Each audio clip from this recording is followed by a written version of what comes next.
Olá pessoal, estamos dando início à nossa quarta aula, a unidade 4, e nós vamos tratar nessa aula sobre pensadores clássicos, é a nossa unidade 4. Como eu já falei na unidade anterior, na aula anterior, esses pensadores são comuns, né, tanto à filosofia quanto à sociologia. Você estuda eles tanto na... Estuda, claro, que Marx, né, estuda na história e em outras ciências também, né. Ame ou odeie esses pensadores, você tem que estudá-los. Né, como dizia na Enciclopédia das Ciências Filosóficas, uma ideia atribuída a Hegel, que diz o seguinte: um grande homem condena os humanos a estudá-lo. E esses pensadores, né, ame ou odeie, você tem que estudá-los, tem que conhecê-los. Eles fazem parte da cultura, da história da humanidade. Enquanto nós, os humanos, estivermos por aqui, provavelmente estaremos estudando eles. Acredito que por alguns séculos, milênios, sei lá quanto tempo, nós vamos ficar por aqui. Objetivos de aprendizagem: reconhecer o contexto do nascimento da antropologia e da sociologia como ciência, dominar a formação das teses positivistas e suas críticas ao liberalismo e socialismo, estudar a formação do estruturalismo como método de análise social, entender a crítica ao capitalismo feita pelo materialismo histórico e dialético. Eu quero apenas fazer uma observação que algumas ideias de Max Weber e de Auguste Comte, elas estão na unidade 1 do livro de vocês, e elas estão também aqui nessa unidade 4. Então, para a aula, eu juntei as duas aqui para que não falasse delas na unidade 1 e 2, né? E depois repetisse na unidade 4. Ok? Vamos lá então. Objetivos de aprendizagem: estabelecer a relação entre a classe dominante e o Estado para o materialismo histórico, entender a lógica dos modelos de ação social em Weber e as categorias destes modelos, compreender o desenvolvimento da economia em relação à ética religiosa em Max Weber. Plano de estudo: tópicos que você estudará nesta unidade: nascimento da sociologia, positivismo como método, estruturalismo como uma herança da análise objetiva dos fatos sociais, o materialismo histórico e dialético, a questão da mercadoria, a construção dos modelos de ação social e os modelos ideais de ação. Então, sociologia. Aqui tem uma definição, né? Sociologia. O desenvolvimento da sociologia e da antropologia está ligado diretamente ao desenvolvimento da sociedade ocidental capitalista. Nela surgiu a necessidade de compreender as transformações que passou a Europa, a formação de uma vida urbana tensa que gerou novos fatos sociais ainda desconhecidos para o mundo europeu. Então a sociologia está intimamente ligada à antropologia. Antropos, né, o estudo do homem no sentido de ser humano. A crítica ao capitalismo teve nas teses de Karl Marx a sua principal expressão. Construída ao longo do século XIX, quando o processo revolucionário capitalista ainda se encontrava em fase de consolidação, Marx desenvolveu uma análise da política econômica burguesa. Por meio dela, analisou as relações sociais vinculadas à economia capitalista que desenvolvia a teoria socialista. Marx influenciou uma geração de pensadores e passou a ser uma referência na academia. as teses materialistas influenciam até hoje um vasto número de campos de conhecimento, entre eles a pedagogia. Suas teses consideram que as relações de produção implantadas pela classe burguesa determinam uma limitação à grande massa de trabalhadores e promove a desigualdade em seu sentido mais amplo. Hoje nós estamos vendo no Brasil, né, uma luta, né, as pessoas, pelo menos a nível de senso comum, atribuíram essa luta, né, a capitalistas e marxistas. Toda pessoa que defende uma ideia ligada a um determinado partido político que seja mais de esquerda, ela é considerada marxista. Nós temos, por exemplo, no Brasil, não tão distante, né, a questão da ditadura militar. A ditadura militar foi para deter o chamado comunismo, na época considerado como um demônio no Brasil.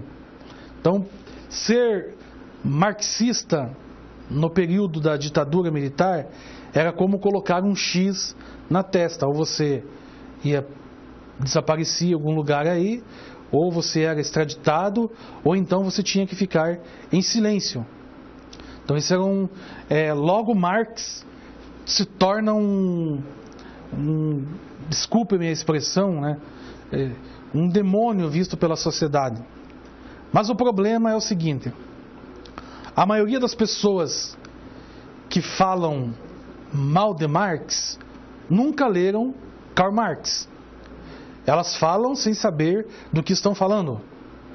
E pessoas que dizem que conhecem Marx nunca leram Marx. E nós temos pessoas que também ensinam sobre Marx e que também não leram Marx. Como diz um sociólogo português, né, diz que falar de Marx sem ter lido Marx, né, seria mais ou menos como ser religioso, né, cristão, e nunca ter lido a Bíblia. É como alguém defender uma ideia, uma teologia, sem nunca ter lido a Bíblia. O que não é tão incomum assim, né? Infelizmente, nós sabemos que não é uma coisa tão incomum. Mas nós não vamos aqui estudar Marx, nós vamos ver algumas ideias de Marx, de Weber, Auguste Comte, né? Vamos dar algumas pinceladas. Hoje nós temos, né, a questão da pedagogia, né, uma questão, né, estuda muito a questão da esquerda, da exclusão, da inclusão. Temos, por exemplo, questões de gênero, ideologia de gênero e tantas coisas nós temos no Brasil, né, que são atribuídas mais uma ala mais esquerda da sociedade, que pelo senso comum atribui-se ao pensamento de Marx, são chamados de marxistas.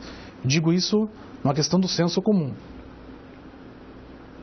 Então, ter consciência das relações de produção seria a forma de iniciar a jornada de libertação da classe operária, que paralelamente deveria agir para a conquista do poder e promover a expansão das ideias socialistas.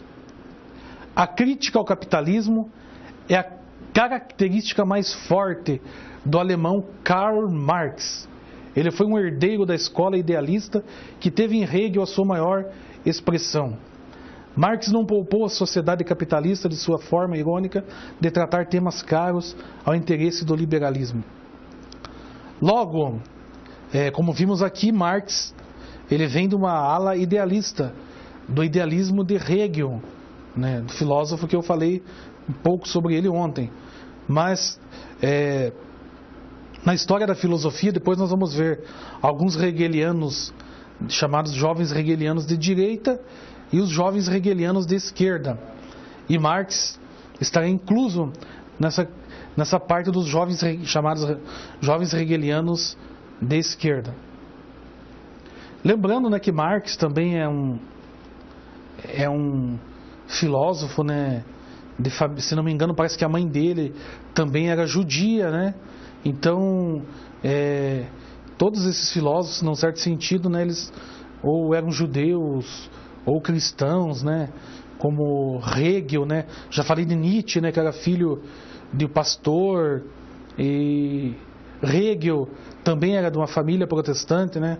Como dizia um professor na filosofia, quando eu estudava, era aluno, ele dizia, Hegel era filho de um pastor alemão. Claro que num sentido mais irônico e brincando, né? Em outros momentos ele enfatizou as contradições que a sociedade industrial apresentou em seu tempo e ainda hoje expressa. De suas teses e por ele mesmo nasceu a defesa do socialismo científico e a idealização da sociedade comunista. Então Marx vai defender essa ideia do socialismo científico e de uma sociedade comunista. O socialismo deve ser para ele uma busca da classe operária que vive uma luta de classes, como em nenhuma outra sociedade que a antecedeu. O proletário deve ser a classe revolucionária, sob a pena de perder o bonde da história.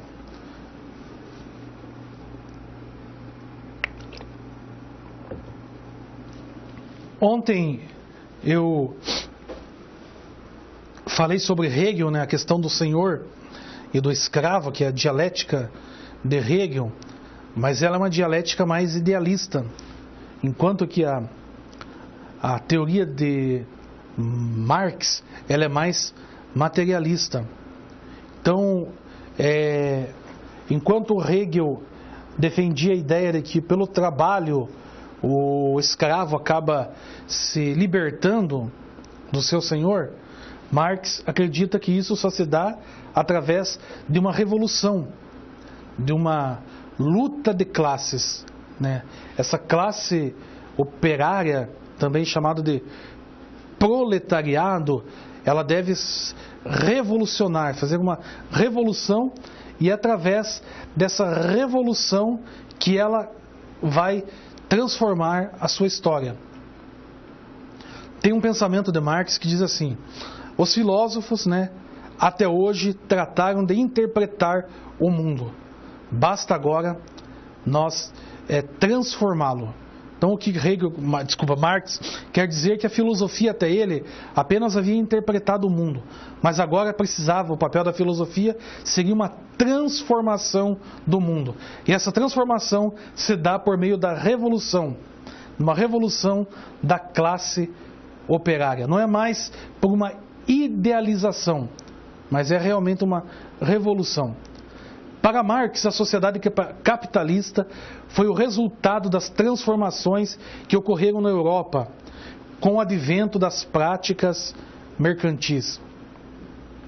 Neste contexto, a classe burguesa organizou o seu projeto de sociedade e estabeleceu o seu poder sobre a economia e o Estado. A burguesia se constituiu como classe dominante na sociedade capitalista após tomar o poder e destituir o sistema feudal. O problema que para Marx também não é somente os senhores feudais, os burgueses. Havia também uma questão da religião. Para Marx, a religião também contribui para esta desigualdade social. E Marx faz uma crítica, Urbano Zilles, né, vai dizer isso no seu livro A Filosofia da Religião, se não estou enganado. Ele vai dizer o seguinte, que essa questão da religião, a questão do clero, do alto clero, cria essa divisão nas classes sociais. Marx está fazendo uma crítica à religião da sua época. Por que não dizer também hoje, né? Serviria para hoje. Mas, parafraseando o pensamento de Marx, é como se o clero, o alto clero, fosse uma cadeira metafísica num lugar alto. E essa cadeira metafísica, ela tem uma ligação mais próxima com Deus, mais direta com Deus, enquanto que o povão, os fiéis, estão mais embaixo, distantes do alto clero. Então isso seria também uma desigualdade social apoiada pela religião. Ou seja, uns estão em cima, outros embaixo, como se o clero, o alto clero, estivesse mais próximo de Deus do que o povo, e geraria essa desigualdade social. Claro que, num certo sentido, nós sabemos que, até mesmo hoje, na religião, a gente acaba vendo, né, que muita gente acaba se sentindo superior, né, por ser um líder, um ministro, né, parece que está sentado numa cadeira metafísica de santidade e ele só olha os fiéis de cima, como se ele fosse superior. Isso é uma crítica séria até hoje à questão da religião. Muita gente acha que está num lugar acima do povo e ele tem privilégios maiores, como se estivesse num grau de santidade maior diante de Deus. E acaba, num certo sentido, excluindo os menos favorecidos. E isso destoa em todos os aspectos, em todos os sentidos da missão, do ministério e da mensagem do Cristo. Né? Jesus esteve próximo das pessoas, esteve junto com as pessoas. As pessoas o tocaram, o sentiram, comeram junto com ele, viveram junto com ele, sem que houvesse essa distinção. As teses liberais para Marx seriam a expressão ideológica da burguesia, seu instrumento de explicação do mundo. Essa ideologia foi imposta aos demais membros da sociedade e serve para legitimar os interesses da dominação. O proletário deve se libertar dessa dominação ideológica, mas para isso deve compreender cientificamente como a sociedade capitalista se sustenta. É óbvio, como eu falei para vocês, né, nós temos tanta gente de esquerda hoje que defende ideias atribuídas a Marx, mas que realmente não conhecem a filosofia de Marx. Nunca leram o Capital, nunca leram um outro livro, uma outra obra de Marx, mas dizem estar sustentados na filosofia ou nas teorias marxistas ou marxianas, hoje se fala, né?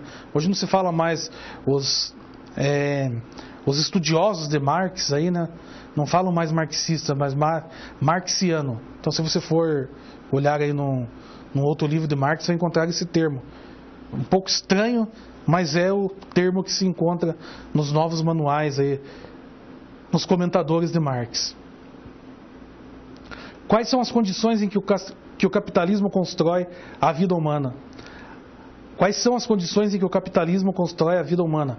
As formas de dominação e principalmente de exploração que isto implica?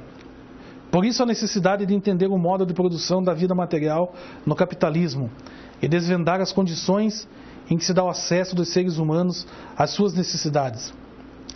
É aqui que se destaca o papel da mercadoria, a condição única em que se adquirem as necessidades humanas. Tudo o que necessitamos só pode chegar até nós em forma de mercadoria na sociedade capitalista. Então tudo se transforma em mercadoria.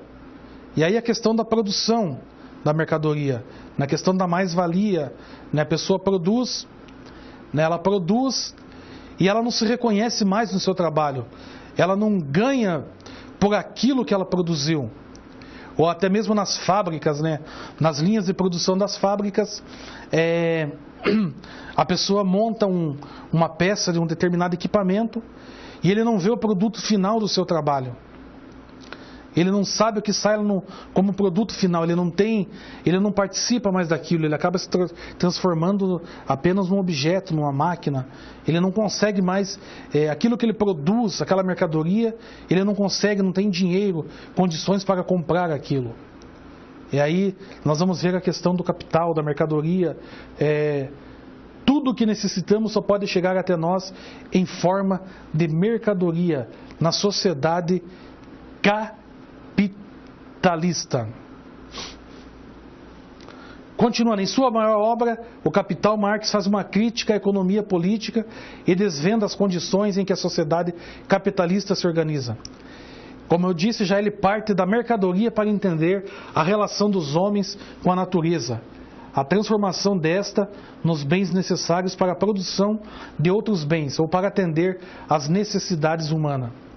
De um alimento a uma máquina industrial, a mercadoria é a condição em que os dois objetos se transformam e cumprem o seu destino de atender à vida material e imaterial do homem.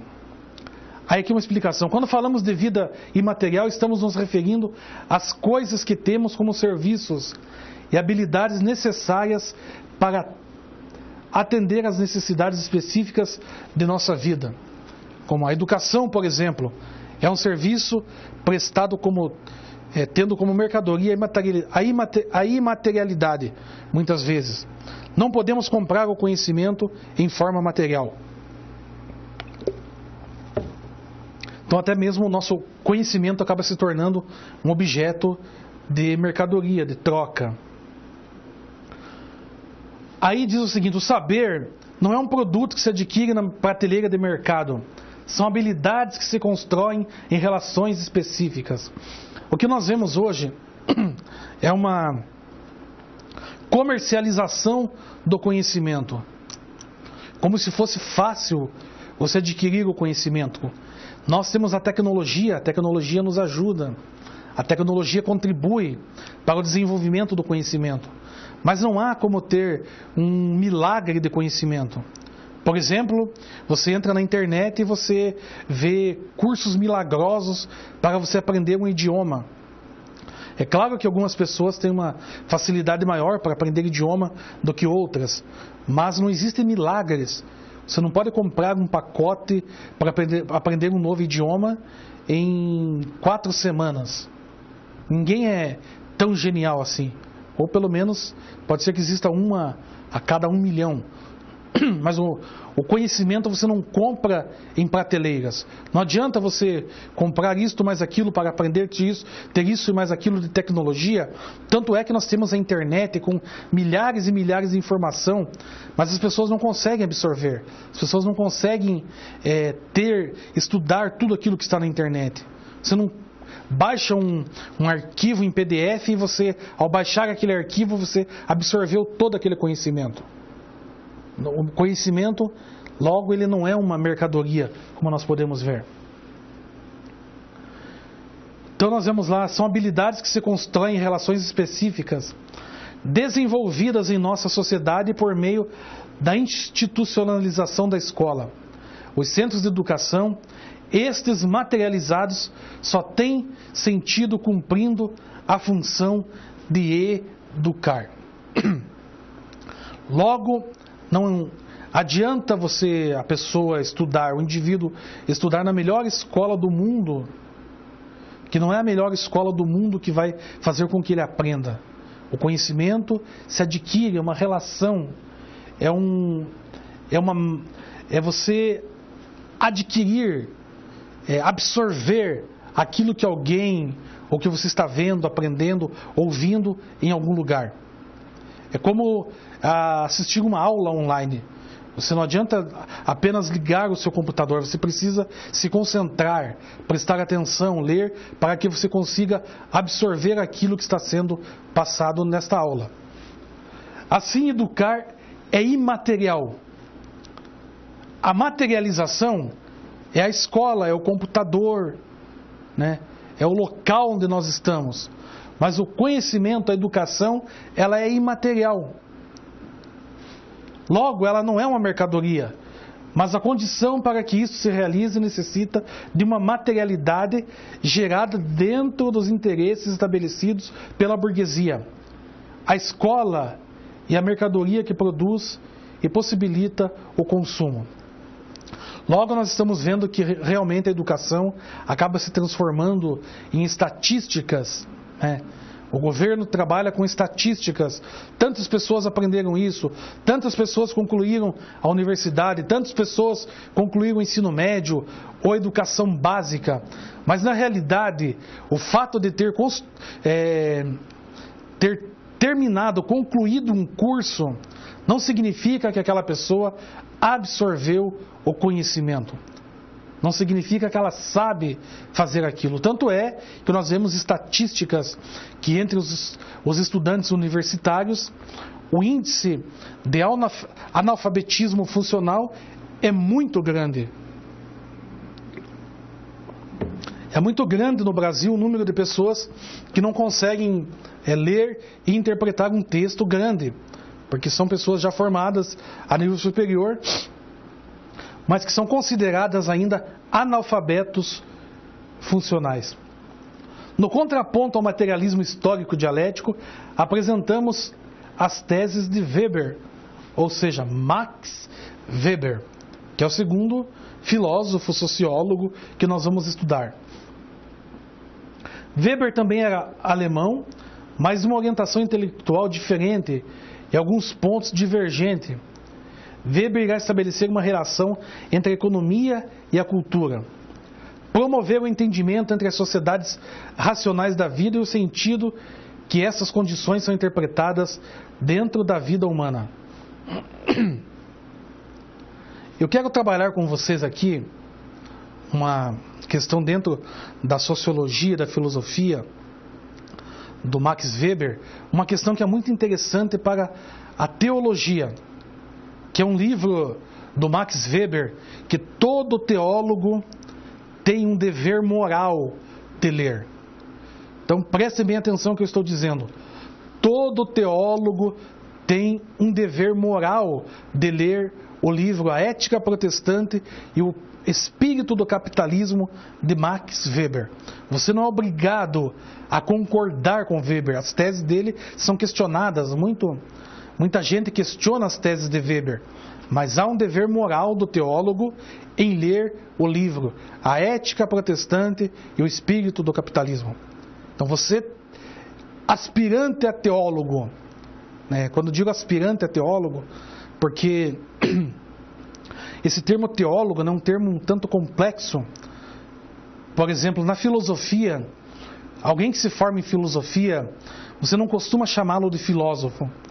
Quando você vai a uma universidade onde tem um curso de filosofia, você não fala o filósofo fulano de tal, porque há uma cultura dentro da filosofia, não chamar alguém que é professor de filosofia de filósofo. Você fala o professor fulano de tal, professor de filosofia.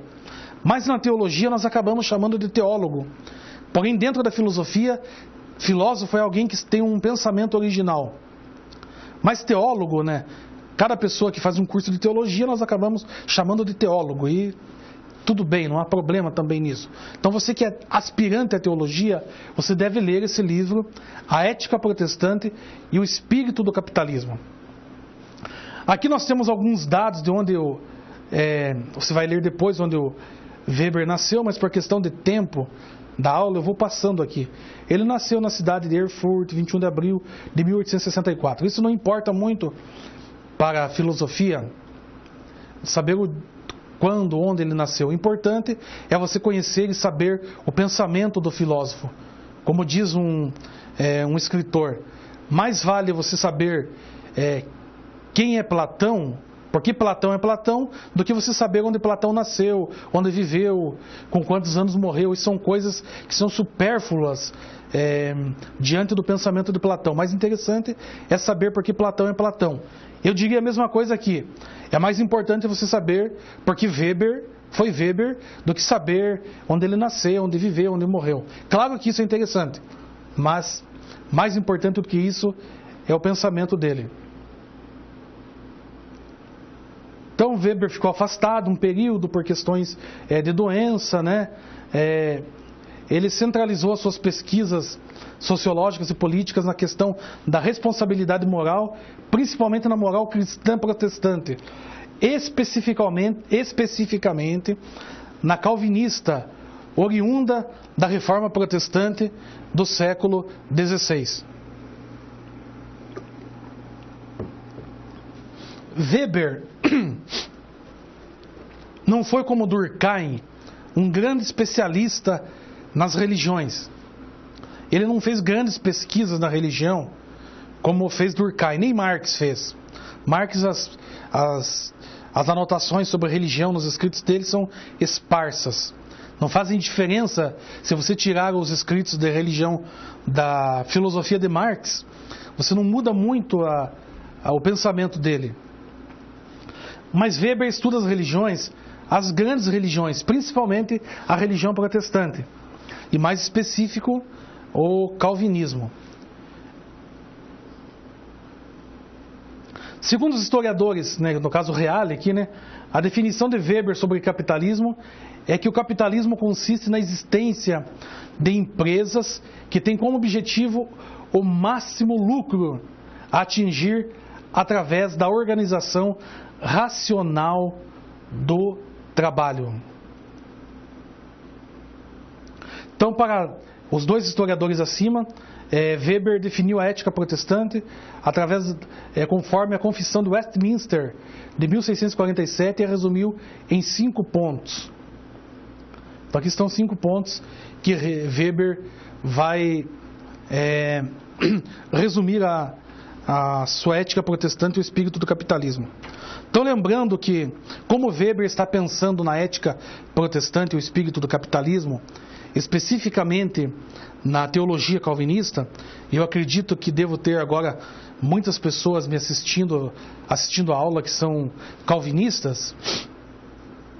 Então, para quem ainda não conhece, não estudou a história da igreja, nós temos lá os grandes reformadores, que é Lutero, Calvino e Zwinglio. Lutero, o grande reformador, dá o pontapé inicial na reforma protestante.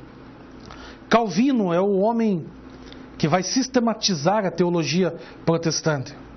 Vai criar um sistema, vai estudar mais a fundo os escritos da reforma, a teologia da reforma. Diz a história, né, que um papa chegou a dizer assim, que poderiam queimar todos os livros de Lutero, mas não as suas músicas. O forte de Lutero seriam as músicas, enquanto o forte de Calvino seria a teologia. E olha que Lutero escreveu alguns livros, aí nós temos em português vários, as obras incompletas de Lutero, né, publicadas pela editora as obras completas de Lutero, né, publicadas pela Sinodal, agora são 11, 12 ou 13 volumes já. Escreveu muito. Mas Calvino vai fundamentar. E Calvino, né, não vou contar aqui a história da igreja, mas a ideia de Calvino era basicamente construir, formar uma cidade para a glória de Deus. Então, nesta cidade para a glória de Deus, as pessoas tinham que trabalhar o máximo, as máximas de Calvino, né? Trabalhe o máximo que puder. Ganhe o máximo que puder. Economize o máximo que puder. E depois, né, por último, reparta de vida o máximo que você puder. Então as pessoas trabalhavam muito, né? Principalmente na Suíça e depois em toda a Europa, né? Trabalhavam muito, economizavam muito. Eles não participavam muito de festas, né? Depois os puritanos, né? Disse que Shakespeare odiava os puritanos porque não participavam de teatros, coisas sociais, culturais. Eles apenas trabalhavam muito durante o dia, economizavam e à noite eles cultuavam, viviam para a glória de Deus. Então logo, né, eles acabaram enriquecendo, né? E essa é a crítica, né, que o Weber vai fazer, como se os protestantes, especificamente os calvinistas, fossem os responsáveis pela origem do capitalismo. E claro que hoje, né, essa tese é praticamente, né, num sentido protestante do termo, né, praticamente não é inválida, né, sabemos que não foi bem assim, né, que surge o capitalismo, não é Calvino responsável por esse capitalismo famigerado que nós temos hoje, né, não era essa a ideia de Calvino. Mas muito bem, nós vamos ver aqui o que Weber vai dizer.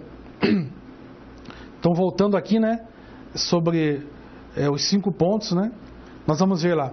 Existe um Deus absoluto e transcendente que criou o mundo e o governa, mas que o espírito finito dos homens não pode captar. Esse Deus onipotente e misterioso predestinou cada um de nós à salvação ou à danação, sem que com nossas obras possamos modificar um decreto divino já estabelecido.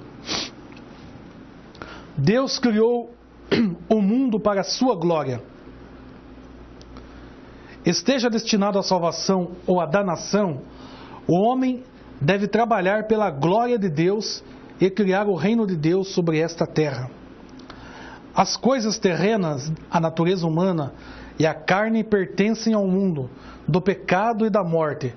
A salvação não pode ser para o homem senão dom totalmente gratuito da graça divina. E aqui embaixo eu coloco a fonte, né, de onde tirei esses 5 pontos. Então, basicamente, também, esse é o pensamento, né, do calvinismo, né? A predestinação, a salvação, a danação, a perdição, a cidade, o trabalho para a glória de Deus, né, o enriquecimento. Então, nós sabemos historicamente que os irmãos, né, acabavam emprestando dinheiro a um outro irmão, não com juros abusivos, até que esse trabalhasse e conseguisse pagar aquele dinheiro, e ele conseguia, através daquele dinheiro, ganhar mais dinheiro, e com isso ele vai enriquecendo. Logo nós vemos, né, até hoje, né, talvez por ironia do destino, não bem assim, né, os grandes bancos suíços, né, obviamente estão na Suíça, né, e a gente sabe que tem muita gente aí, né, mandando dinheiro para lá, né, de forma meio escondida aí, né? E é noticiário do dia a dia nos nossos jornais. Só que não é um dinheiro abençoado, né? Inclusive tem alguns irmãos aí, entre aspas, ainda mandando para lá. Mas deixemos isso de lado, né? Vamos tratar aqui da ética protestante e do espírito do capitalismo. Max Weber observa a questão do ascetismo entre os puritanos, principalmente de Richard Baxter. Weber cita alguns ensinamentos de Baxter.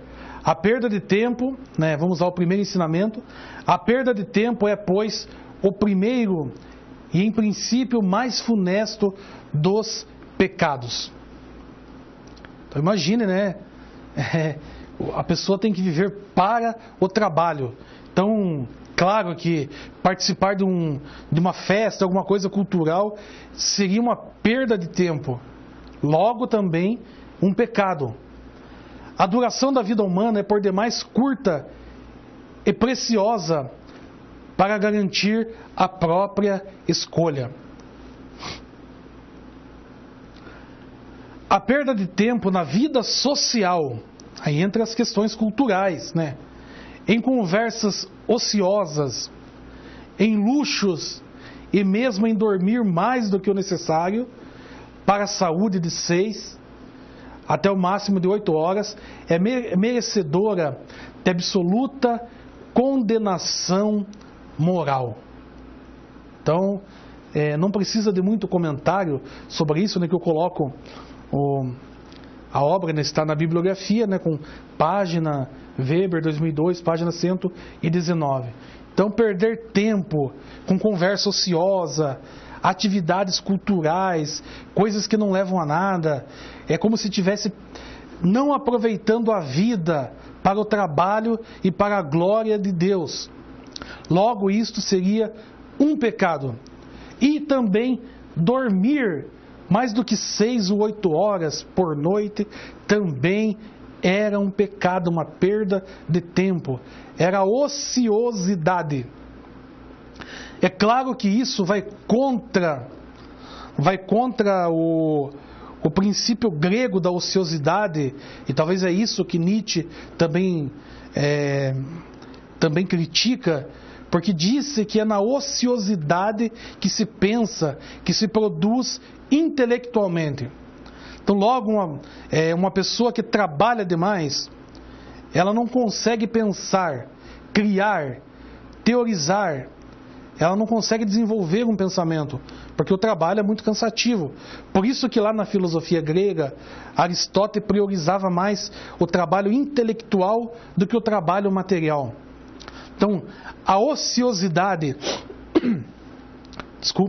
no sentido grego do termo, significa que ócio, no sentido grego do termo, é ter tempo disponível para pensar. Logo, quem trabalhava na Grécia Antiga, no trabalho pesado, eram os escravos. Ou então as mulheres faziam os trabalhos domésticos. Os intelectuais, os cidadãos, as pessoas que tinham mais posses, elas ficavam debatendo no ágora, né, na praça pública, debatendo sobre política, religião, filosofia, e isso se chamava a ociosidade. Desse termo ócio vem o termo escolé, de onde vem o termo escola, né?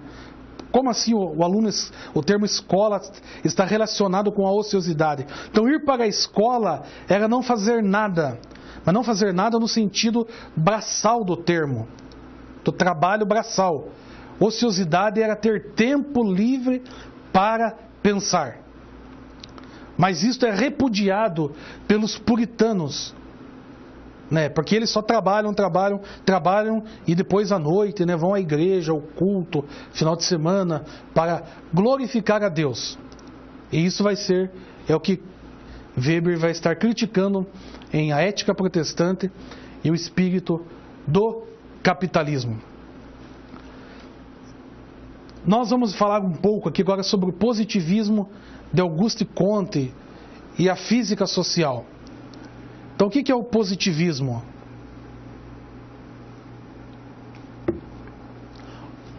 Comte é um pensador muito interessante,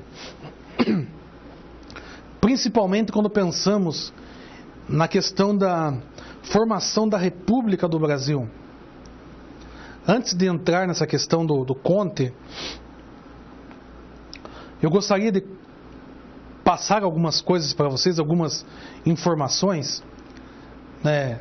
E vocês estão assistindo esta aula gravada, e a aula conceitual que nós chamamos, né?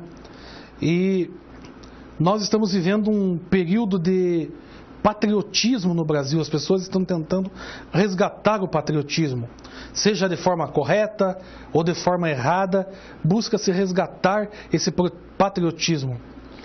E as pessoas gritam nas ruas, nas redes sociais, o termo ordem e progresso. O que seria essa ordem e progresso? Desculpa. Então, ordem e progresso é uma frase positivista,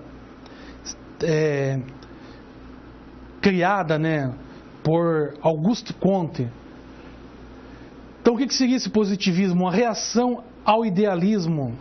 Enquanto o idealismo buscava interpretar e unificar a experiência mediante a razão, o positivismo procurava manter-se à experiência imediata, como fizera o empirismo.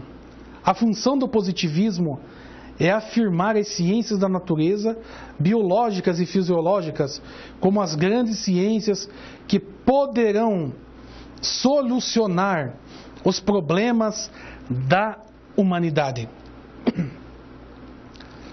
A ideia principal do positivismo é resolver pelas ciências da natureza, todos os problemas da humanidade. Então, no Brasil, principalmente no período da proclamação da República, nós tivemos vários positivistas, né? Entre eles Benjamin Constant, né? Eram positivistas. E a frase o lema da nossa bandeira nacional, ordem e progresso, é um lema positivista. Então nós vamos ver aqui, pouco mais à frente, a questão da lei dos 3 estágios da humanidade, ou dos 3 estados da humanidade, que é basicamente o seguinte: vamos tirar tudo que é metafísico, tudo que fala sobre Deus, divindades, tudo que se fala sobre religiões, vamos tirar e vamos estabelecer uma religião universal, que seria a religião da ciência, que ainda no Brasil, principalmente no Rio de Janeiro, ainda existe um templo positivista. Seria a religião da ciência. Então é meio contraditório quando nós, permitam-me falar aqui, quando nós, como patriotas que somos, nós entramos às vezes nas igrejas com a bandeira do Brasil e nós dizemos ordem e progresso. Para um positivista, é como se disséssemos em outras palavras: vamos acabar com essa reunião aqui, tirar tudo que é metafísico, Deus é uma coisa metafísica, Ele está além da física, além da natureza, além da ciência, eu não consigo vê-lo, e vamos transformar tudo isso aqui numa coisa científica. Porque a partir de agora, a ciência vai resolver os problemas do mundo. Por que orar para receber uma cura ou para resolver um problema, se nós temos a ciência que pode resolver isso? Não é meio contraditório? Eu não estou dizendo para ninguém deixar de ser patriota, nem de amar e respeitar a bandeira nacional, que por sinal é um dos símbolos nacionais. E claro que as pessoas hoje não olham isso mais com esse sentido, mas eu quero trazer para vocês aqui a origem, o significado original do termo, do lema da nossa bandeira. Tanto é que na proclamação da República, o Brasil passou a ser um Estado laico. Trocou-se a bandeira do Império por uma nova bandeira. A proclamação da República foi no dia 15 de novembro e dentro de 4 dias criou-se uma nova bandeira, a bandeira da República, onde está lá ordem e progresso. Então o Brasil passa a ser um Estado laico. O catolicismo romano, a Igreja Católica, não é mais a religião oficial da República, como era a religião oficial do Império. Agora nós não temos mais uma religião oficial. Então o Brasil passa a ser um Estado laico. E a ideia, era acabar com a religiosidade no sentido de metafísica, mas sim ter uma única religião universal, que nós vamos ver mais à frente, a religião do positivismo. Nós vamos vendo conforme formos passando os slides. Aquilo que eu falei, a filosofia positivista rejeita toda e qualquer teoria metafísica, uma vez que tem como verdade única os fatos baseados na experiência. Ou seja, só é possível conhecer o que está na realidade física. Segundo João Ribeiro, o positivismo pode ser definido como uma filosofia determinista que professa, de um lado, o experimentalismo sistemático e, de outro, considera anticientífico o estudo das causas finais. O que é o estudo das causas finais? Então nós lemos lá na filosofia aristotélica que a metafísica, ela busca conhecer a causa primeira, ou seja, as causas finais. Então Aristóteles diz o seguinte: nós não podemos retroceder ao infinito, perguntando pela origem, pela causa primeira de todas as coisas. Na religião nós dizemos o seguinte: o que é a causa primeira no cristianismo? São Tomás de Aquino já respondeu: a causa primeira no cristianismo, o motor aristotélico para o cristianismo é Deus. Vocês estão entendendo isso?